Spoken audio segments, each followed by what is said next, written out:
नमस्ते।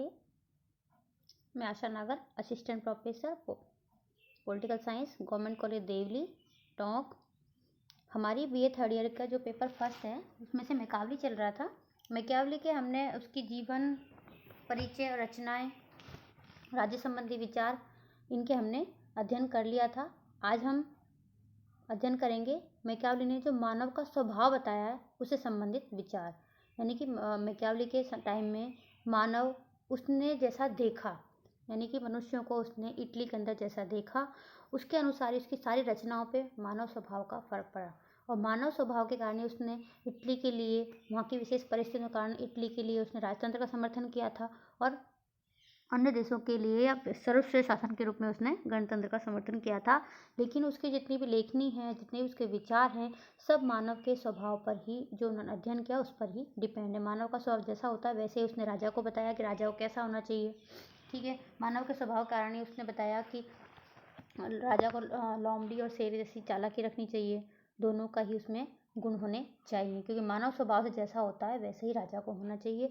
और मानव के स्वभाव को ध्यान रखकर ही राजा के लिए उसने स्पेशल कुछ चीज़ें बताई हैं कि अपने शासन को बनाए रखने के लिए, सुदृढ़ रखने के लिए, स्थायी रखने के लिए जो भी चीज़ें चाहिए होती हैं मानव के स्वभाव के अनुसार ही कुछ उपाय होते हैं वो राजा को अपनाने चाहिए। तो मैकावली जो थे उनके मानव संबंधी विचार पर भी अलग से क्वेश्चन आता है एग्जाम में कि मैकावली के मानव संबंधी विचारों का वर्णन कीजिए।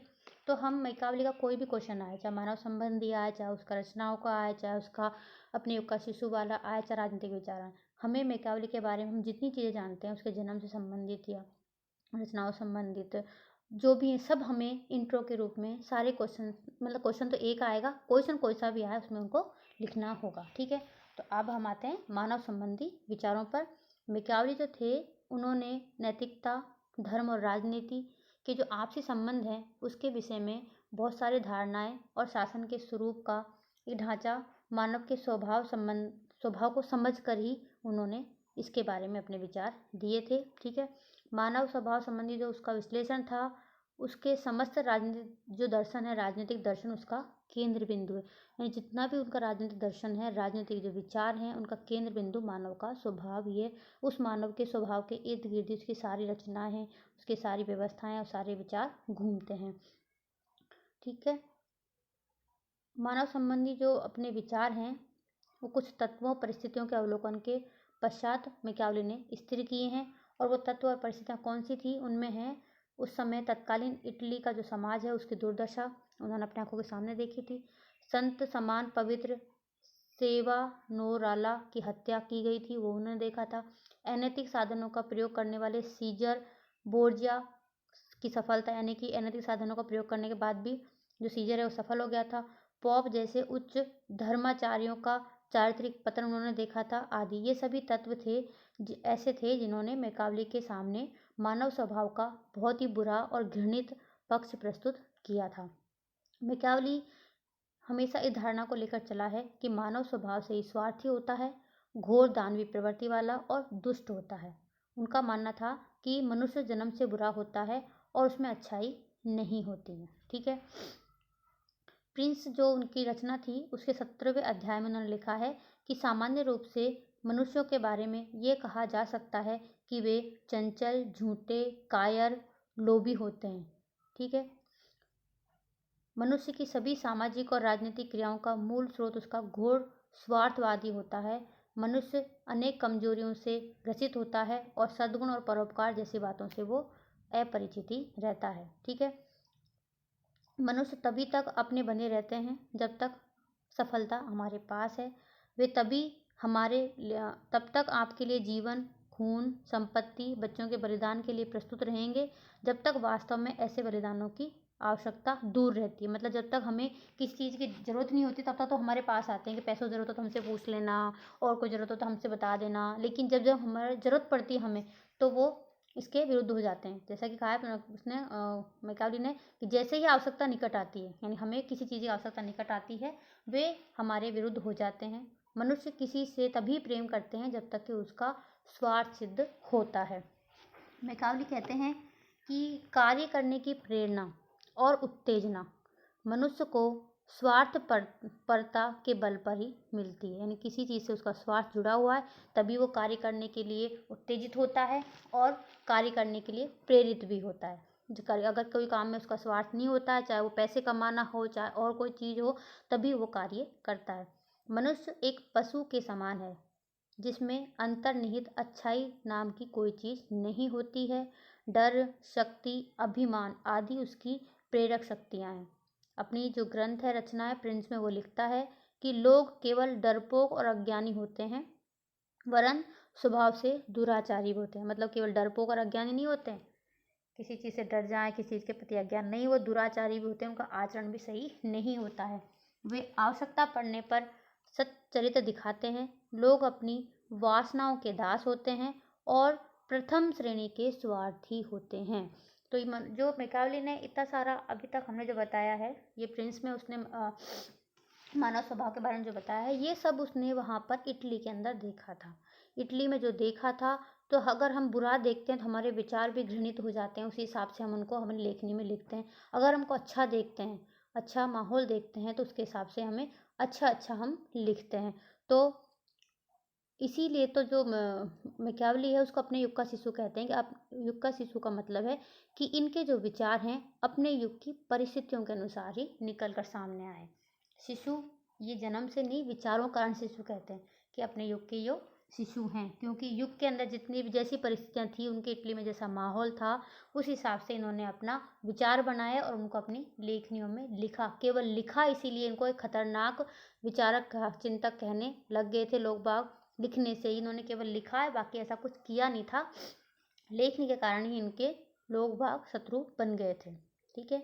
अपनी जो रचना है मैकियावेली की, डिस्कोर्सेज में भी उन्होंने मानवीय स्वभाव की भर्त्सना की है बहुत ज़्यादा, और लिखा है कि व्यक्ति स्वभाव से ईर्ष्यालु और महत्वाकांक्षी होता है। ईर्ष्यालु का मतलब जानते ही, किसी से ईर्ष्या करना, किसी का अच्छा काम हो रहा है, कोई अच्छा खा रहा है, पी रहा है, कोई प्रोग्रेस कर रहा है, उससे ईर्ष्या करते हैं, कभी भी खुश नहीं होते। ये तो अब भी लागू है।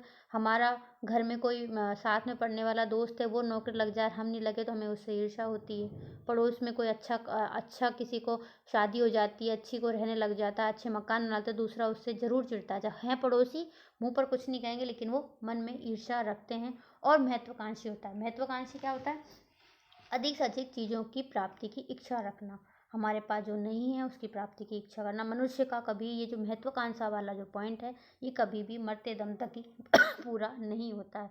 हमारे पास सब कुछ है, लेकिन फिर भी कुछ ना कुछ ऐसा रह जाता है कि यार वो भी होता, ठीक है, छोटा घर है तो बड़ा भी होता, उसमें ये भी होता, वो भी होता। तो मतलब मनुष्य की जो महत्वाकांक्षा है, उसके मरने के साथ भी ख़त्म नहीं होती हैं, वो चलती रहती हैं। कुछ लोगों की तो आत्माएं वापस आ जाती हैं अपनी इच्छाओं को पूरी करने के लिए, कि हम जीते जी नहीं कर पाए थे। तो महत्वाकांक्षा व्यक्ति की कभी ख़त्म नहीं होती है, ऐसा ही मैकियावेली कहता है। व्यक्ति अपने व्यवहार में दो तत्वों से काम करता है, प्रेम से और भय से। ठीक है, या तो हम प्रेम से किसी से काम करवा सकते हैं, डर से डरा के किसी से काम करवा सकते हैं। इन दोनों के अतिरिक्त तीसरा है धनोपार्जन की प्रवृत्ति। ये भी एक प्रमुख शक्ति बन गई है मनुष्यों के व्यवहार को बदलने के लिए, उनसे काम करवाने के लिए। तीन चीज़ें क्या हो गई? प्रेम, भय और धन। इन तीनों के बस में होकर ही मनुष्य अपना कार्य करते हैं। मैकियावेली मनुष्य को लोभी, स्वार्थी प्रवृत्ति की ओर इंगित करते हुए लिखता है कि अपनी संपत्ति छीनने वालों की अपेक्षा एक व्यक्ति अपने पिता के हत्यारे को अधिक सुगमता से क्षमा कर देता है। ये जो लाइन है, ये एग्जाम में पूछी जाती है कि ये किसने कहा है। अब इसका मतलब क्या है, सुन लो। मतलब है कि किसी ने हमारे घर में किसी व्यक्ति को मार दिया, हमारे माँ बाप को मार दिया, उसको फिर भी हम माफ़ कर देते हैं, क्या कठिनाई से करें, कैसे करें। लेकिन किसी ने हमारी संपत्ति छीन ली है, तो उसको हम कभी भी माफ़ नहीं करते हैं, किसी भी कंडीशन में। ऐसा मनुष्य का स्वभाव होता है, उसको मैकियावेली ने लोभी और स्वार्थी प्रवृत्ति बताया है।